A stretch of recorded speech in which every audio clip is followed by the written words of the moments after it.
Good morning, students. From the political chapter Outcomes of Democracy, today we will discuss the topic Economic Growth and Development. If democracies are expected to produce good governments, then is it not fair to expect that they would also produce development? So, here a question is given that if we are expecting a good government, this good government can give development also. Evidence shows that in practice many democracies didn't fulfill this expectation. So in the natural life or in our day-to-day life, we can see that this expectation, that is good government and good development also will give, that expectation cannot be fulfilled.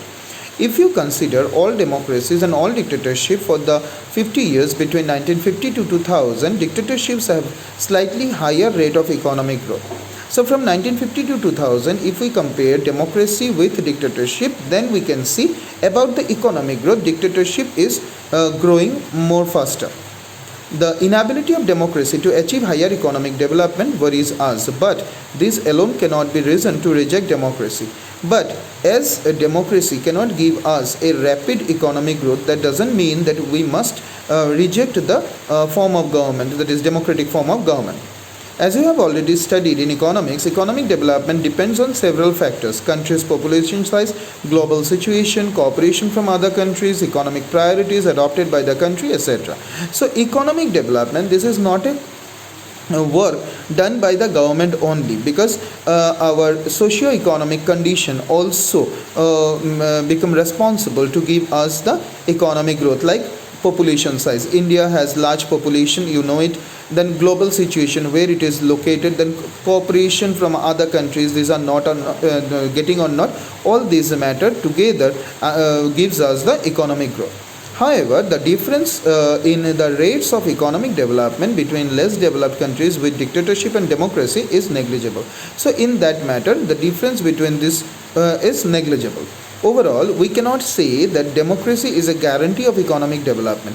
Can we say this? Obviously not. Democracy doesn't mean that it will give us the economic development, because economic development, as just we said, depends on many other factors. But we can expect democracy not to lag behind dictatorship in this respect. But we are not expecting that democracy will go backward and backward comparing to the dictatorship. When we find such significant difference in the rates of economic growth between countries under dictatorship and democracy, it is better to prefer democracy, as it has several other positive outcomes. So whenever we are thinking that dictatorship is giving more development, economic growth to the countries, then better to go with the dictatorship. But together we must think that what the other thing dictatorship is not giving, but democracy is providing to the people. So on that basis, we can say we can adopt democracy comparing to the dictatorship regime. Next is reduction of inequality and poverty. Perhaps more than development, it is reasonable to expect democracy to reduce economic disparities.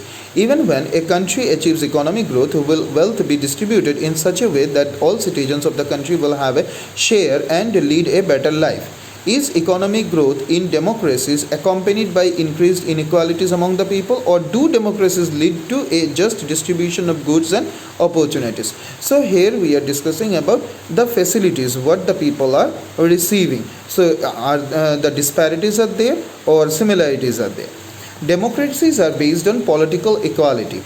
All individuals have equal right in electing representative. Democracy is mainly based on political equality. Every one of we have the right to elect our representative. Parallel to the process of bringing individuals into the political arena on an equal footing, we find growing economic inequalities. And then whenever we are bringing the people politically equal or making people politically equal, we are finding economically they are unequal. A small number of ultra-rich enjoy highly disproportionate share of wealth and income. Not only that, their share in the total income of the country has been increasing. Those that at the bottom society have been very little to depend upon. Their incomes have been declining. Sometimes they find it difficult to meet their basic needs of life, such as food, clothing, etc. So here it is said that a group of people, they are enjoying the better facilities, better economic support. That is, a group of people are becoming richer and richer day by day, and the another group are becoming poorer and poorer, and the condition is that these poor people cannot afford their basic needs also. In actual life, democracy do not appear to be successful in reducing economic inequalities. The poor constitute a large proportion of our voters, and no party will like to lose their votes. So, in a democracy, we can see that economic inequalities cannot be reduced, and most of the people, that is, if we take the proportionate measure, then most of the people are poor, and they are the important voter for the parties. Yet, democratically elected governments do not appear to be keen to the address of the questions of the poverty as you would expect them to. And whenever a party forms the government, and as we are asking to reduce the poverty or remove the poverty, then they are not so much interested to this question or to these issues. The situation is much worse in some other countries. In Bangladesh, more than half of the population lives in poverty. People in several poor countries are now dependent on the rich countries even for food supplies. And comparing to this situation, we can see Bangladesh is very severely affected because of this poverty. Most of half of the people are poor, and in many countries the people are dependent on the other countries even for their food also. So this much for today. Next class we will discuss accommodation of social diversity. Thank you.